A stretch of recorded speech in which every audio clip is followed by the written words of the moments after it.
Olá, eu sou o professor Gustavo Batista E eu, professor Gustavo Ferreira. e esse é o podcast O Fascinante Mundo do Sensoriamento Remoto. O maior podcast em língua portuguesa sobre sensoriamento remoto e geotecnologias. Do mundo. Olá, nós estamos começando mais um episódio do podcast O Fascinante Mundo do Sensoriamento Remoto. Episódio 141, e hoje o professor Gustavo Ferreira e eu vamos falar sobre as nossas participações no CBGEL 2022. Tudo bem, Gustavo? Como é que você está? Tudo ótimo, tudo tranquilo, né? Já passou a ansiedade de sempre aí. Minha palestra foi na terça passada, mas foi assim, foi maravilhoso participar do evento e vai ser muito legal dividir a nossa percepção dentro da nossa própria palestra e também a percepção do evento como um todo, né? Eu Uhum. tive a oportunidade de assistir várias outras palestras também, né? Dentro do nosso escopo aqui de processamento, de programação, e fora também dele, né? De outras técnicas. Teve a questão, enfim, que a gente vai comentar depois também do painel do Map Biomas, né? Que foi Uhum. durante todo o evento, todos os dias do evento, muito interessante também, e vai ser muito legal a gente comentar isso e abrir para o grande público. Porque assim, agora o pessoal tem acesso às palestras que foram gravadas, né? Sim. Por meio de uma inscrição especial, enfim. Mas eu queria já de início agradecer aos nossos amigos Julie e Anderson, né, da ClickGel, que a mim me convidaram para participar pela quarta vez. O ano passado, aliás, eu já podia pedir música no Fantástico, né, porque já era a minha terceira Hat-trick. participação. Eu só não participei do primeiro CBGEL, que é o Congresso Brasileiro de Geotecnologias para o Meio Ambiente, né? Eu já tive a oportunidade de fazer a palestra de abertura no primeiro ano. No ano seguinte, eu fiz uma consideração sobre estudos de queimadas que eu vinha fazendo.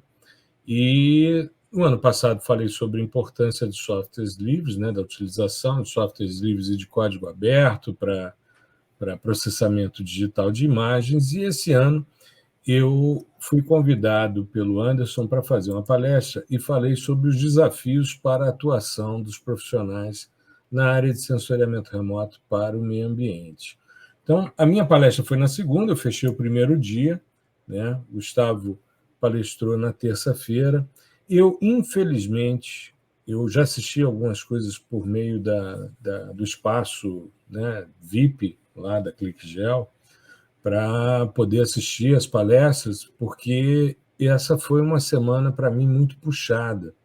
Eu tive uma matéria condensada no início da semana, a palestra do CBGEL, fechei um módulo de um curso de especialização EAD, que eu dou aula todos os anos, e também fechando as disciplinas da universidade, né? Estamos caminhando para o fim de um semestre atípico, porque a gente está com 3 semestres no ano na universidade, mas foi uma oportunidade interessante. E eu comecei a minha fala, Gustavo, usando uma discussão que eu tinha trazido no ano passado. Sim, Então, eu fiz eu achei uma. isso muito legal. Eu achei isso muito legal. Você fez uma atualização, né? Mostrando Fiz, que as percepções elas mudam, né, ao longo do tempo, elas são dinâmicas, né? exato. Eu venho. Tem um episódio nosso aqui, né, que a gente utiliza uma frase bastante importante de um dos principais pesquisadores na área de computação, que é que o professor tem que pensar o futuro do aluno, né, a partir desse futuro e não baseado no passado do professor. E a gente tem que pensar muito nisso, né? Eu, como sou um cara que estou sempre divulgando ciência em redes sociais, assim como você, o podcast, né, as lives. Aliás, hoje, né, dia 19 de setembro, a gente tem uma masterclass mensal no YouTube com o professor Álvaro Crosta, para a gente mostrar a técnica Crosta, a técnica que ele desenvolveu de análise de componentes principais para a discretização de determinadas feições espectrais, usando uma lógica completamente pouco tradicional na época, né, de análise. Então, a gente vai fazer uma Sim. masterclass hoje às 20 horas no nosso canal no YouTube. Fica, inclusive, o convite aos que estão nos ouvindo. Mas a gente está sempre recebendo, né, solicitações de indicações de estudantes, de vagas para serem preenchidas no mercado. Então a Sim, gente isso vê é o uma que coisa os que eu recebo profissionais muito. precisam, né? Precisam ter para poder suprir essas demandas de mercado, né? Sim. Então essa é a ideia de fazer uma atualização de algo que eu vinha pensando até o ano passado, né? Pois essa questão principalmente do mercado, né? Ela é, claro que tem várias outras esferas ali dentro, mas hoje em dia ela é extremamente importante, porque não tem tanto sentido assim você estudar, fazer uma graduação e tal, se não para inserção no mercado de trabalho, né? E Uhum. infelizmente, né, a gente precisa entender o próprio mercado, né? É. Infelizmente que eu digo assim, é porque é mais um peso, né, em termos de preocupação e tudo, na cabeça da pessoa, principalmente do recém-formado, né? Uhum. Ele tá muito perdido. E o professor pode ser o tutor desse processo, Exatamente. né? O Eu nem acho que mentor pode, dessa eu acho que estratégia. deve. Eu acho que É, ele deve ser, né. Então, exato. você tem o professor, ele tem que ter ele não necessariamente tem que ser vinculado ao mercado, mas ele tem que entender do mercado, até mesmo Sim. pela própria experiência dele, né. Você tem a Uhum. experiência, você já foi do mercado, entende? Sim. Então, assim, é legal porque você tem uma percepção do que está acontecendo lá fora, mesmo estando, né, quase que exclusivamente dentro do ambiente acadêmico.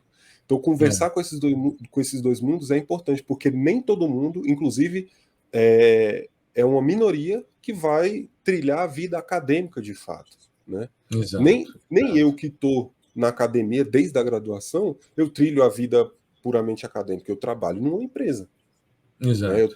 Eu faço meu doutorado e tal. Eu engatei de uma vez, né? Graduação, mestrado, doutorado, mas eu sempre trabalhei.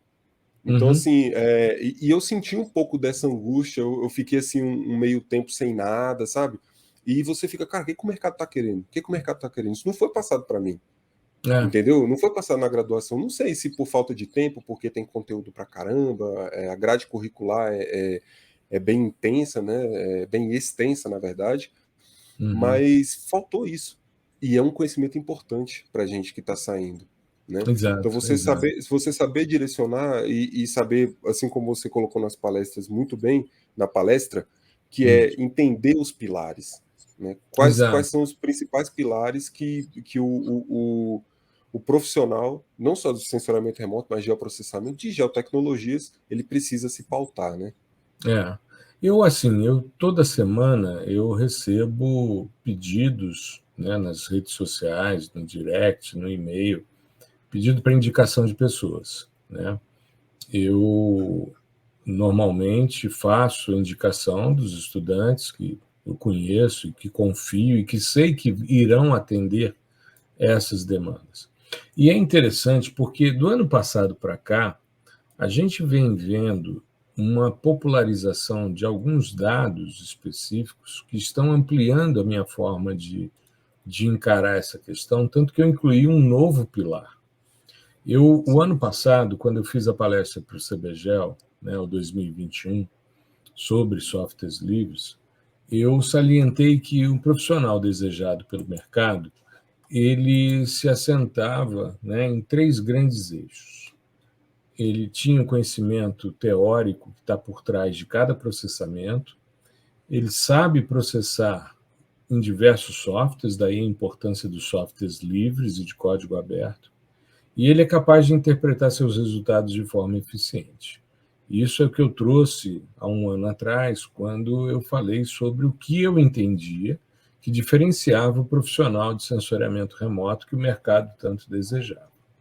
Mas esse ano, né, tanto que eu coloquei lá que o que diferencia o profissional do sensoriamento remoto desejado pelo mercado. E aí eu fiz uma atualização. Ao invés de ser apenas conhece a teoria que está por trás de cada processamento, eu percebi também que hoje as pessoas querem que os indivíduos conheçam a teoria de sensoriamento remoto, não só as de processamento.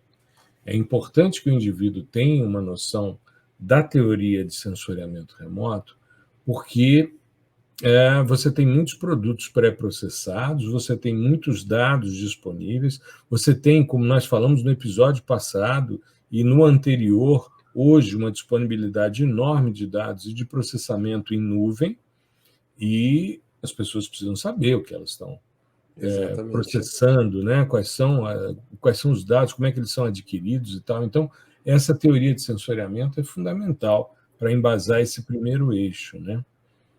Sim, eu acho, inclusive, com essa popularização do processamento em nuvem, né? Uhum, Você tem, como eu posso dizer, os dados, algumas correções não precisam mais ser realizadas do nosso lado, né? Do lado do uhum. usuário, do lado do profissional. E Isso já isso, está disponível, né? porque já está corrigido. E isso induz Uhum. nas pessoas pensamentos do tipo, então eu não preciso estudar correção atmosférica, né? O dado já vem É, corrigido, eu não preciso saber disso. é. Cara, aí que você precisa saber, porque o negócio já vem corrigido. Você precisa Você saber se tem que está saber, certo. exatamente, você tem que saber qual o efeito que essa correção vai ter para você conseguir entender o comportamento espectral do seu alvo, por exemplo, no Uhum, mínimo, no mínimo. Então você tem uhum, que saber como é feita uma correção, né? Qual é o algoritmo que é utilizado, certo? E para correção, quais são os parâmetros, né? E qual é, por exemplo, o nível, a precisão daquilo, né? exato. E às vezes as pessoas simplesmente deixam para lá. Igual é muito comum, eu trabalho com os dados Planet, né?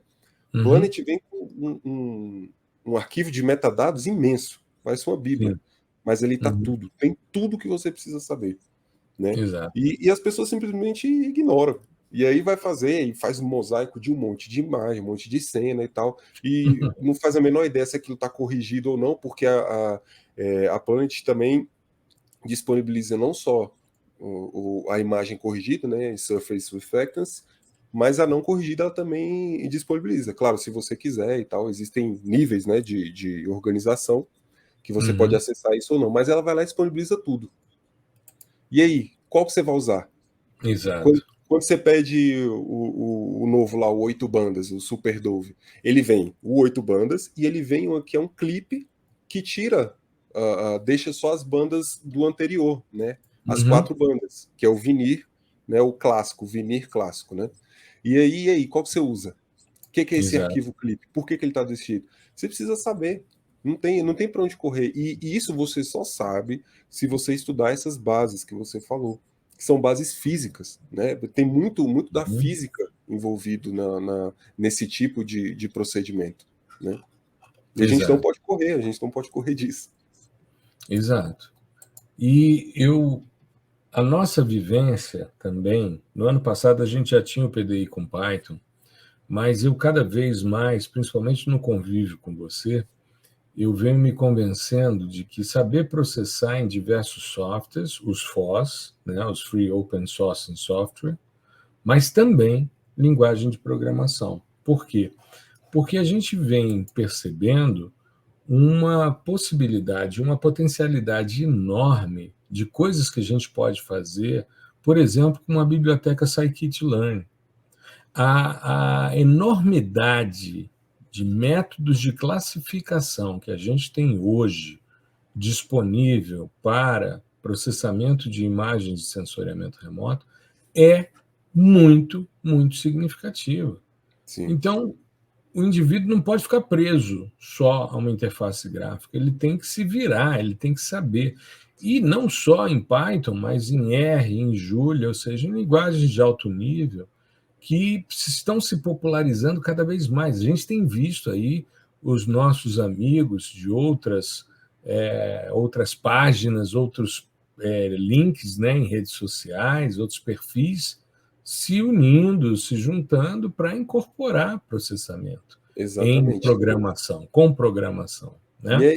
e isso é ótimo, né? Ajuda a Uhum. divulgar, a disseminar e E ressalta essa desmistificar necessidade. também, né, Gustavo? Exatamente, Desmistificar. exatamente. E ressalta essa importância, né? Eu acho que para a gente das geotecnologias, né? Uhum. A não ser que você queira ser um programador de fato, tá? Que é uma coisa, um nível um pouquinho mais profundo, é uma ferramenta, assim Uhum. como o software de interface gráfica. Sim. E cada um tem a sua aplicação. Por exemplo, às vezes a pessoa fala, eu vou aprender programação aqui, eu vou ser o fera do Python, não sei o quê. Beleza. Você vira o fera do Python. Aí você entra no mercado e aí o cara te joga, eu tenho que resolver esse problema. Porque você entra no mercado para você resolver o problema.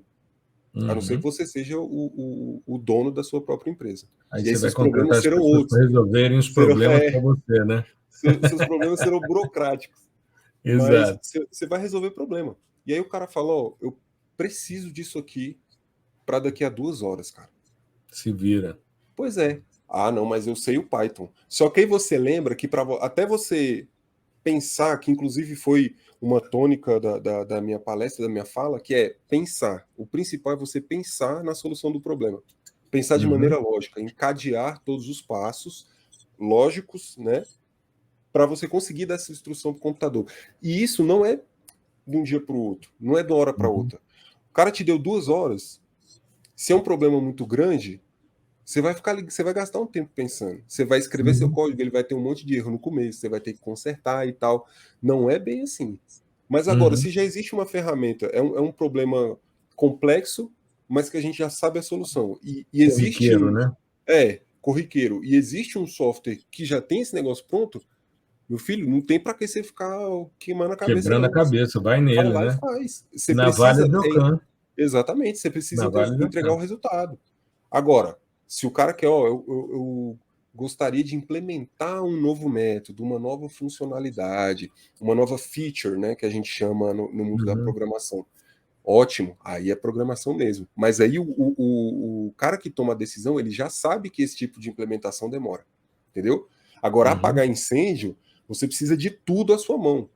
Então, Exato. você tem que aprender QGIS, você tem que aprender Python, você tem que aprender R, Julia, Earth Engine, API de Earth Engine, API do Snap, você tem que aprender. Entendeu? Porque são ferramentas, né? Exato. O eixo 3 eu não mudei. Ser capaz de interpretar seus resultados de forma eficiente é sempre assim. Sim. Mas eu incluí um quarto eixo que a popularização de novos sistemas sensores tem levado à necessidade, que é justamente compreender a diferença entre os diversos sistemas sensores. Eu estava lendo um artigo que saiu na Remote Sense of Environment recente. É um grupo de pesquisadores chinês que eles usam LiDAR, hiperespectral e RGB de ultra resolução, tudo em drone, para identificação de espécies num parque, espécies vegetais.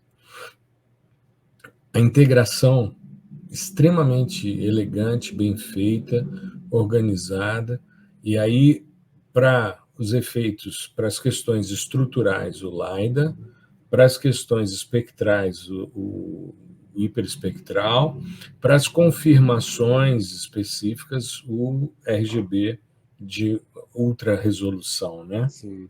Coisa assim de 0,3 centímetros, né, a resolução espacial dos caras. Então, altíssimo nível essa integração. LiDAR, a gente tem agora módulos de processamento dentro do White Box, tem o LastTools, que é um plugin extremamente interessante. O próprio QGIS incorporou algumas funcionalidades para abrir os dados LAS, né, LAZ, os comprimidos. E a gente tem visto aí a gente tem feito algumas postagens extremamente interessantes, né? A fotogrametria tem sido retomada com os drones. Estava vendo hoje, recebi uma notícia da Mundo Gel falando sobre um trabalho de empresas americanas e mais um laboratório da PUC-Rio para fazer um mapeamento 3D do Cristo Redentor, 2.000 e tantas cenas, usando estereoscopia para composição de pontos, nuvem de pontos, e triangulação, malha de triangulação para visualização 3D do Cristo Redentor. Um trabalho belíssimo. Então, hoje, a gente tem os dados fotográficos, os multiespectrais, os hiperespectrais, os termais, os SAR, os micro-ondas passivo, os dados laser scanner, do LiDAR, principal responsável, e a calibração disso tudo. né? Então a gente precisa entender para que serve cada dado. Os dados estão disponíveis de forma gratuita. Na Isso. maioria das vezes, a gente tem aí, mas o LiDAR é uma coisa cara, difícil de conseguir e tal. Sim, mas dependendo, você tem alguns portais que já disponibilizam no Brasil, né? E por Tem, enquanto, né? É questão de tempo. exato. Você tem o JEDI, que está na Estação Espacial Internacional. Você tem o ICESat-2, que é um satélite de órbita quase polar, fazendo contagem de fótons, né? Tá gerando método de contagem de fótons. Sensacional o trabalho. Antes da pandemia, quando teve o lançamento de uma das coleções do Map Biomas aqui em Brasília, presencial, eu assisti uma palestra que um pesquisador da NASA, que é um dos investigadores que dão suporte ao Map Biomas, mostrando os dados ICESat-2, quando é que você tem o corte seletivo, quando é que você tem corte raso, quando é que você tem a floresta preservada, e isso tudo usando contagem de fotos e LiDAR orbital. Então, isso tem se popularizado e as pessoas têm tido acesso, né? Mostrei para os meus alunos outro dia da pós-graduação, né, a representação tridimensional da nossa sala feita no iPhone 13 Pro Max. E aí os caras, pô, que legal, então dá para fazer isso? Dá, cara, dá para você fazer isso. Eu já te mostrei um artigo, né, de mapeamento geológico, os caras fazendo mapeamento de caverna usando Sim. iPhone 12, né? É por aí, cara. Então as coisas estão se popularizando e se as pessoas não entenderem os diversos sistemas, a gente fica para trás, E né? até mesmo potencialidades de integração, né, em termos de análise, por exemplo, o harmonization, né, entre Sim, os sim. Landsat e Sentinel-2. Então, Uhum. que você, inclusive, né, Integração óptico-SAR, né? pois Como a é, gente fez outro se dia. abre outro, que ali é por, né, técnicas de fusão e tal. Então, Exato. você abre uma portinha que por muito tempo ficou fechada. Você quer trabalhar com Assim. Sentinel, você vai trabalhar com Sentinel. Você quer trabalhar com Landsat, você vai trabalhar com Landsat. Né? O máximo É, que fazia era, vamos comparar a resposta do sensor A com o sensor B na mesma data, ou em datas próximas no mesmo alvo. Agora não, você tem a possibilidade de criar um cubo com todo mundo junto. Né? exato, Isso exato. Você é sabe que muito. durante muito tempo, no meu instituto, a gente tinha pessoas que eram especialistas em radar, pessoas especialistas em hiperespectral, eu aqui, né? Termal, eu aqui, né? E tinha gente que trabalhava com sistemas embarcados em drones, tinha gente que trabalhava com multispectral, tinha gente que trabalhava com aerofotogrametria, e as coisas não se conversavam. Sim, Eu sempre produzi baseado numa linha de pesquisa que é a potencialidade de sistemas sensores. Então, meu trabalho sempre foi: surgir um sistema novo, eu vou investigar e ver o que eu posso tirar. Né? Mas nem todo mundo tem isso. Mas eu me lembro, pô, eu fiz o curso de Radarsat em 97 e a gente não tinha acesso aos dados. Eram dados caros, meia dúzia de pessoas trabalhavam com isso e tal. Então a gente acaba ficando limitado. Mas com a popularização Sentinel-1, agora os dados LiDAR, os dados de micro-ondas passivo, que a gente usa muito na meteorologia, na oceanografia, enfim, a gente tem aí uma possibilidade enorme e a gente precisa saber como eles funcionam, né, sim. para a gente poder optar e, inclusive, integrar. Né? Exatamente. Acho que, por exemplo, é, uma vertente dessas que me abriu muito a cabeça foi o do Sentinel 5P, né? Que a Ah, gente, sim. inclusive, tá escrevendo um trabalho, né? Um paper para submeter com os dados do 5P, né? Que Uhum, era uma coisa assim que antes, sei lá, até 2020, por aí, eu nem cogitava, sabe, uhum, utilizar, ou eu não é que não entendia, mas não procurava saber das potencialidades, né, uhum. porque a gente fica ali naquele mundinho, né, que a gente já conhece ali, joga em casa, né, então Moldes, É. Landsat, Zona Sentinel-2, de conforto, Sentinel-1, né, meu amigo? Talos, E se mantém na zona de conforto. só que tem muita coisa sendo lançada e a gente tem que É, conhecer. exato, Você é profissional de geotecnologias, você tem que saber, entendeu? exato. É o seu trabalho, né? Como se É. fosse você, sei lá, um dentista que arrancasse dente no alicate até hoje sem anestesia, as coisas avançaram, né? Então Uhum. você tem que ir junto É, do avanço acompanhando da as sua área. tendências, né? Isso. Acompanhando, exato. Então, eu incluí esse quarto eixo em relação ao ano passado e fiquei muito feliz, porque eu tive a oportunidade de mostrar possibilidades e tal. E foi uma interação muito legal, foi uma discussão muito bacana que me permitiu, né, mostrar que esse é o profissional que hoje eu vejo que o mercado exige. Né? Ele, claro, existem outras habilidades, o cara saber inglês, o cara, enfim, tem os social skills, né? Enfim, É, as relações pessoais, as relações hoje, redes sociais, porque isso tudo é levado em consideração. com Né? certeza. Mas eu vi isso como sendo uma possibilidade e fiz uma discussão, inclusive mostrando os dados do GeoSampa, né, que é o portal que mostra a área do município da cidade de São Paulo, e que tem, desde o dia 1º de janeiro de 2017, né, um levantamento de LiDAR por helicóptero, um LiDAR com método discreto, né, de retorno de pontos e tal, mas que te dá uma possibilidade muito interessante. A gente fez um post um pouquinho antes do bicentenário, né, da comemoração do bicentenário da independência, por causa do perfil que nós fizemos lá no Museu do Ipiranga, né, usando os dados já dentro da nova versão, a 3.26 do QGIS a Buenos Aires, que nos permite trabalhar esses dados e fazer os perfis de forma muito interessante, inclusive com os dados classificados. O que é vegetação, o que é Sim. construção, o que é solo, o que é água, né? E você, E tem inclusive, filtrar e tirar essas coisas, trabalhar com sim, MDT, é por aí. tem aquela questão de você criar como se fosse um buffer, né, na linha, e você vê isso É, no o perfil, perfil, cara, isso é muito exato. doido. Você aumenta a sua tolerância e com isso você vê o prédio. Você faz a perfilagem do prédio, né? Isso é muito, muito legal. Muito legal mesmo. E aí a gente não pode ficar parado em relação a isso. Né? Sim, sim. Os produtos pré-processados do ICSAT-2 para biomassa viva acima do solo, cara, isso é genial, sabe?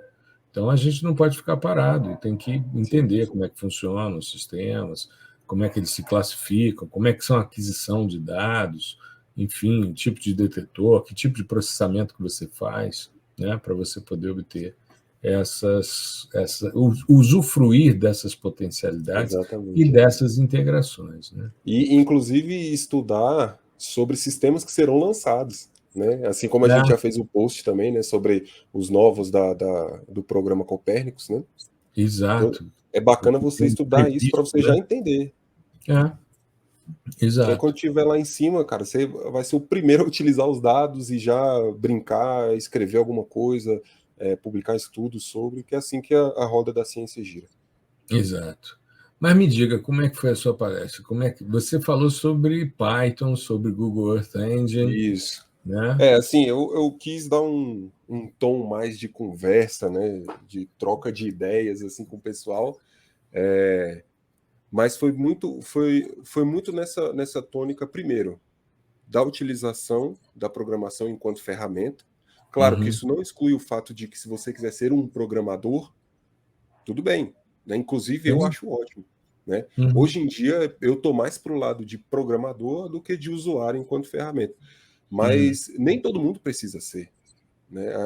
É igual exato. o que a gente sempre fala aqui, que o Brits falava, que eu uso estatística todo dia, né? Uhum, Eu trabalho com qualidade de dados espaciais, eu tenho que usar estatística, mas eu uso como ferramenta, eu não sou estatístico, eu sou usuário ainda, exato, né? exato. Então Tem que você tem que entender o entender que eu estou isso. fazendo, né? Enfim, dominar, E para não aí, falar bobagem. é, e aí a questão girou muito em torno das dificuldades que a maioria das pessoas encontram, né? E Uhum, de desmistificar alguns estereótipos, principalmente da pessoa que programa, né? De ser uma coisa muito, até mesmo meio esotérica, assim, sabe?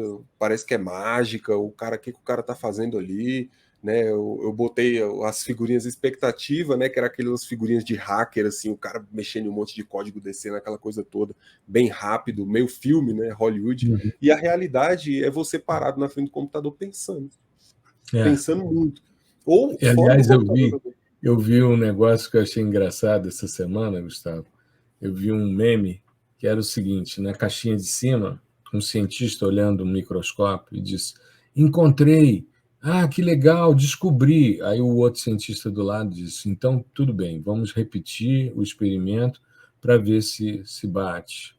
Aí embaixo, o cara de TI: ah, deu certo. Aí o outro do lado: não mexe não Não para não mexe, dar não. ruim. Exatamente. É Assim, uma coisa. deu certo, não mexe, deixa do jeito que está. Inclusive, os nossos estudantes costumam é, colocar algumas dúvidas, né, na comunidade e tal, Uhum. e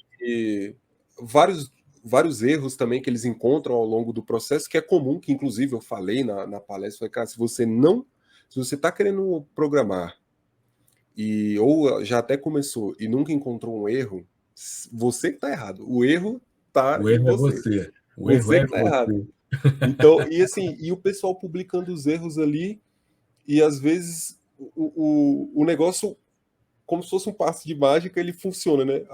Eu tô lá respondendo, pode ser isso, pode ser isso, pode ser aquilo, aí o estudante já responde, não, eu reiniciei o ambiente de execução e deu tudo certo. É, Aí eu costumo falar eu assim, reiniciei a máquina e funcionou. é, aí eu costumo falar assim, nem sempre é uma ciência exata, né? Não é, não é, não é 0 e 1 sempre, não. Às vezes dá umas É, loucuras dessa aí. Mas exato. a questão é você lidar com isso e entender que é sim uma área complexa. Não, eu não estou falando aqui que, inclusive, eu falei isso na palestra, já falei outras vezes aqui e volto a mencionar. Isso, inclusive, é antiético eu ficar falando, gente, programação é fácil, programação é muito fácil, é só você fazer isso que não é, entendeu? Não, exato. Mas nada do que você aprendeu até hoje foi fácil. Nada. Nem o beabá, nem Nem operações andar, aritméticas, nem andar foi andar fácil. foi Né? fácil, exato. Você Você tem que teve, romper, você né? teve que transpor uma barreira ali, uma dificuldade inicial que Teve vem que se com muito, esforçar. exatamente, que vem com muito medo, né? Uhum. Eu acho que é isso que mais pega as pessoas, que elas têm tanto medo de começar, de botar a mão na massa, que vai deixando aquilo ali, cara. Vai deixando aquilo ali. Que é igual o que eu mencionei na minha fala, que eu conheço um monte de gente que vem falar comigo, assim, presencialmente, né? Olha ali no computador, pô, que massa isso aí e tal, você tá fazendo. Pois é, Python, é R, é não sei o quê, é só fazer isso, isso, isso. Aí, cara, eu tenho que aprender isso. Eu tenho que aprender isso. Aí passa a vida inteira, eu tenho que aprender isso, eu tenho que aprender isso. E nunca É, aprende. Porque nunca exato. põe a mão na massa, ou não vai buscar bons materiais, né? Uhum. Bons profissionais para te auxiliar. Entendeu? Exato. Porque essa história que foi outra parte da minha fala também tentando desmistificar, de que as pessoas se dizem autodidata, né? Não, eu aprendi programação sozinho, aprendi não sei o quê. Cara, se você leu só a documentação da linguagem de programação, você já não aprendeu sozinho. Alguém fez aquela documentação, né? Na verdade, Exato. vários alguéms que escreveram aquilo ali, é Uma uma equipe, é um comunidade de time. alguém, né? Exatamente. Então, várias pessoas te ensinaram, né? Uhum. Então, você fez cursos, alguma coisa, viu no YouTube, outra pessoa que fez aquilo. Você não é autodidata. Porque É. não é uma coisa tão simples assim. Entende? Aí vem aquele cara que quer usar o lado mais filosófico e diz, como parafraseando Newton, se enxerguei mais longe foi porque subi em ombros de gigantes, né? Aí todo mundo Exatamente. acha isso lindo, né? Pô, que coisa filosófica, que coisa bacana. Ou seja, o cara está dando crédito aos que vieram antes, aí não sabe que o Newton A fazia isso porque real. era um desafeto dele, que era um indivíduo de baixa estatura, e ele chamava o cara de gigante, e ele querendo esculhambar o cara, porque dizem que o Newton era um cara que tinha um caráter horroroso, Ele era tinha um gênio genial, difícil, ele mas tinha. era horroroso, ele detonava os seus desafetos, né? E ele usando isso, ele mandou uma carta para esse cara, que era pequenininho, e ele disse, se enxerguei mais longe foi porque subi em ombros de gigantes, e o gigante era o pequenininho, ele estava esculhambando o cara. Ou Exatamente. seja, ou seja, eu fico pensando, meu Deus do céu, tem tanto glamour em torno de umas As situações como essa, cartas, né? as cartas eram o Twitter da época, né? Exato, ele fez um post. O cara mandou o Ele fez Twitter um da post época, pô, esculhambando o desafeto dele. Pobre coitado. né? Com alguma classe, né? Isso é Com legal. certa elegância, tanto que entrou para a história. Já foi Sim, a frase do Google Academic, né? aí. O Scholar, né? O Google Scholar tinha lá, porque subia em ombros de gigantes. Aí eu falei, pô, um negócio legal. Mas você descobrir sabe, esse mistério. Gustavo, aí eu fechei a minha fala, só para que eu Uhum. esqueci de comentar, eu fui dizer o que, que a gente fazia para poder ajudar as pessoas com a apreensão e a apropriação de cada um desses eixos, né? Sim, Aí mostrei, primeiro, o podcast, que hoje é videocast. sim, A gente tem feito, né? Eu, essa semana, recebi uma ligação de uma amiga. Gustavo, eu estou fazendo aqui a orientação dos meus alunos e tal, sobre sistemas de monitoramento de queimadas e tal. Eu queria conversar com você para os meninos te entrevistarem. Eu falei, não, com certeza. Aí falei para ela, olha, ouça os episódios 33 e 34, que eu explico a teoria, né, tanto de sequestro como de monitoramento de queimadas, e os episódios 37 e 38, que são os episódios em que eu falo sobre os principais dashboards de monitoramento, tanto no INPE como no exterior, né? O NASA, ESA, o que, que esses caras fazem em termos de monitoramento. Ela disse, legal, esses são os episódios? Eu falei, exato. Aí falei para ela, querida, os episódios, eles, entre outras coisas, são materiais didáticos, sim, que a gente usa muitas vezes. Eu hoje, quando faço uma orientação, vou começar uma orientação de mestrado, ou PIBIC e tal, eu chamo o estudante e falo, olha, nós vamos tratar de determinado assunto. Eu queria que você ouvisse os episódios tais, tais e tais do podcast para que você possa se apropriar, inclusive esses que eu falei para ela, o 33, 34, 37, 38, tem em vídeo no YouTube, porque nós fizemos em vídeo do primeiro ao 83 e depois agora do 134 em diante, porque a gente está fazendo o videocast e desdobrando em podcast para as outras plataformas. sim, Aí falei sobre as postagens diárias, que tanto eu como você fazemos, né? Nós nos alternamos nas postagens, né, diárias e às vezes colaborativas, como tivemos agora com o Christian da Scripts Remote, né? sim, Além disso, os artigos no blog, as publicações, as lives mensais, as masterclasses mensais que a gente faz no YouTube, os cursos, né? Hoje a gente oferece 3 cursos: o PDI-SL, processamento de imagens satélites por softwares livres, o PDI com Python, que é processamento de imagens por programação de alto nível em Python, né?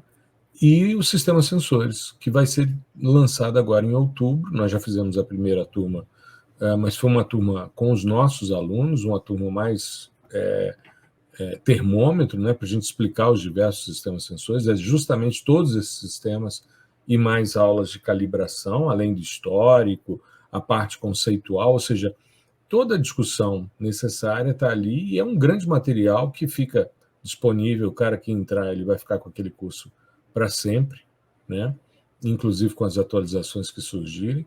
E ao invés de a gente fazer um livro escrito, a gente fez uma sequência, né, de 22 aulas, áudio, né, e vídeo, e muito material de suporte, enfim, ficou muito, muito legal. Então, sim. é isso que a gente tem feito, né, para a gente poder cumprir com essas questões, né, de atingir esses 4 grandes eixos, né, que a gente entende como Sim. profissional.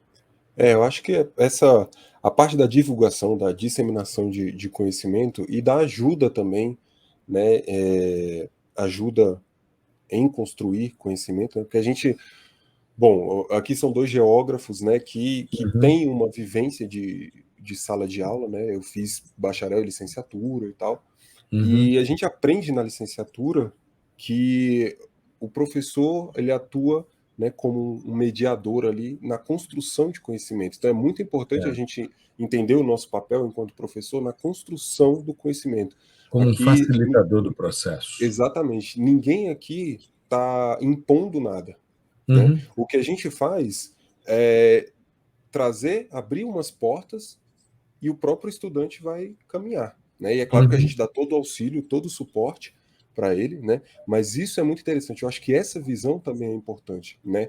E ela tem que permear todo mundo que trabalha com esse tipo de assunto, né? Com a divulgação e com a disseminação do conhecimento. Isso é muito importante, principalmente na nossa área, que é uma área nova, né? Se a gente comparar com as áreas clássicas aí da ciência, Nossa área é muito nova, né? Até se você pegar o lançamento do primeiro satélite, né? É coisa nova.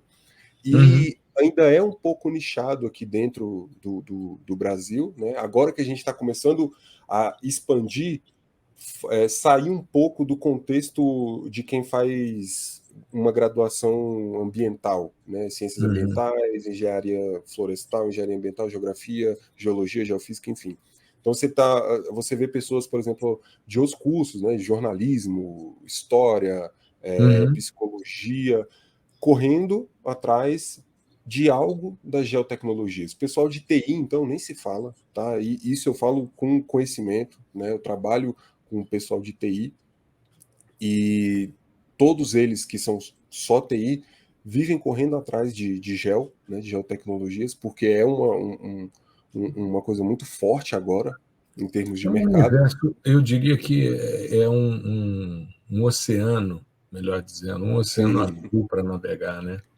É exatamente. por aí, é por E aí. aí, e aí assim, a gente tem que ter cuidado nessa divulgação, nessa Uhum, construção de conhecimento, porque como isso né, é muito novo, a gente está ajudando as pessoas que no futuro ajudarão outras pessoas, e é assim uhum, que nasce e cresce uma comunidade, né? E exato. dentro do contexto da programação, essa filosofia já existe, né? Há muito Uhum. tempo, há muito É tempo. dos Então, softwares livres também, né? Essa noção de exatamente, comunidade para exatamente. você substituir o suporte técnico de um software proprietário é muito, muito forte. Exatamente. As Talvez por pessoas se isso, ajudando, né? sim, talvez por isso que a gente conversa tão bem com uma área de TI, por exemplo, né? A Uhum, gente, da GEL em geral, porque nós temos o mesmo pensamento enquanto comunidade, né? Não exato. somos um clã fechado. Eu só falo com quem é formado em ambiental, eu só falo com quem trabalha com software específico. Não, a gente está aqui para disseminar para todo mundo, tentar ajudar todo mundo e fazer com que a comunidade evolua. Eu acho que esse é o propósito mais importante. Vale mais do que a minha carreira, os meus títulos ou os seus, enfim. É ajudar a comunidade a se levantar, né? Uhum. Não, maravilha. E o evento foi muito legal, né, Gustavo? Muito Cara, legal. eu achei maravilhoso, assim. No anterior, eu tinha assistido, né? Eu fui só como ouvinte e tal, e Uhum. já achei maravilhoso, assim, tanto o conteúdo mesmo das palestras, né, das falas foi muito enriquecedor, coisa assim, é só coisa no estado da arte mesmo, Uhum. quanto a organização do evento, né? Aqui assim como você deixou o agradecimento e os parabéns aqui ao pessoal, a Julie e o Anderson, eu também deixo os meus parabéns também ao pessoal que ficou ali no suporte, né? O Joab e tal, todo mundo É, que ficou ali no backstage ajudando a gente, porque foi assim extremamente organizado, extremamente pontual, né? Eu acho que raríssimos são os eventos, mesmo que seja online. Aliás, principalmente online, né? Porque cai a internet, cai não é. sei o quê. E foi muito legal, muito pontual. E em termos de conteúdo, então, eu vi ao vivo, né? Eu estava na sua, na Uhum. da Juliana, do Christian e da Vanessa, né? Porque são colegas que eu São, conheço e tal. são, são. E assim, por um alinhamento do Cosmo, casou de ser em horários que eu tinha disponibilidade para colocar ali, não estava em reunião, enfim. E aí eu Entendi. deixava ali, tentei interagir o máximo possível, mas foi muito legal. Depois eu acessei, né, as palestras já gravadas, vi toda a parte do painel do Map Biomas também, que foi incrível, foi maravilhoso. Então, acho que assim, É. o balanço é extremamente positivo, né, do evento. Exato. Essa estrutura do Map Biomas, né? O Map Biomas alerta no segundo dia, depois Map Biomas uso e cobertura da Terra, a metodologia, né? Os potenciais aplicações, depois Map Biomas fogo, e hoje, né? Aliás, a gente está gravando hoje, dia 16, mas vai ao ar na segunda-feira, né? O Map Biomas água. E é muito legal, eu participei dessa estrutura, já comentei sobre isso, já entrevistei inclusive o Marcos Rosa, que é o coordenador técnico do Map Biomas. Mas eu fiquei muito feliz e as pessoas comentavam, né? Aliás, eu fui chamado de Yoda do É geoprocessamento. verdade. Eu ri pra caramba. Eu gosto muito do Yoda, me senti lisonjeado, mas achei interessante a correlação, porque eu fui comentar, né, no primeiro dia, a palestra que me antecedeu é do Bruno Borges, que foi meu orientando de mestrado. Né? O Bruno é perito do Ministério Público na área de agronomia e foi me orientando. Você, que é meu aluno, meu amigo, meu parceiro aqui de podcast, de produções e de cursos, né? No segundo dia, falando de Python e Google Earth Engine no processamento digital de imagens de satélites. A Juliana, que é muito querida, está com a gente sempre, é uma figura muito legal da Radargel, assim, eu tenho muito carinho. Depois mandei mensagem para ela, disse que ia assistir. Estou inscrito no evento que ela vai promover agora.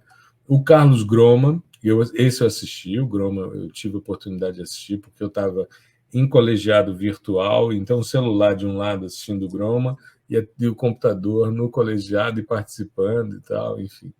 E muito bacana a palestra dele. Assisti a do Anderson também, né? Porque na quarta-feira eu já estava mais tranquilo.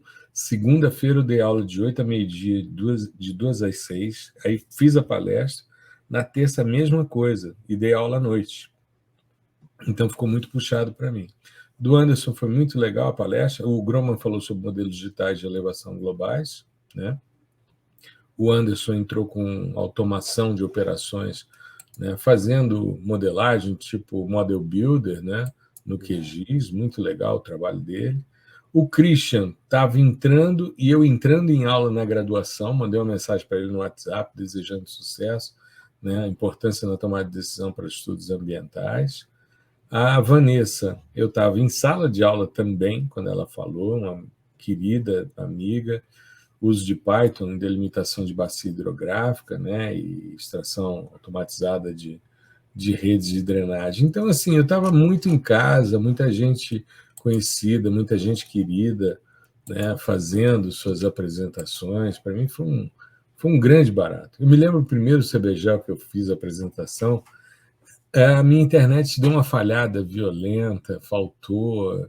O cabo era um cabo de 10, eu mandei fazer um cabo de rede de 10 metros para poder ligar. Ou seja, um negócio meio mambembe aqui em casa. E depois eu conversando com o Anderson e com a Júlia, quando acabou a minha palestra, né, que foi a palestra mais longa, foi a palestra mais longa do evento, foi a minha, foram quase 2 horas, né, 1h39 e uns quebrados. Depois veio a Vanessa e depois você. Você é a terceira palestra mais longa do evento. Tá vendo? Como diria minha avó, fala mais que o homem da cobra. Exato, exato, exato. Meu pai também fala isso, o homem da cobra. Mas o meu foi muita pergunta, né? Muito questionamento e tal.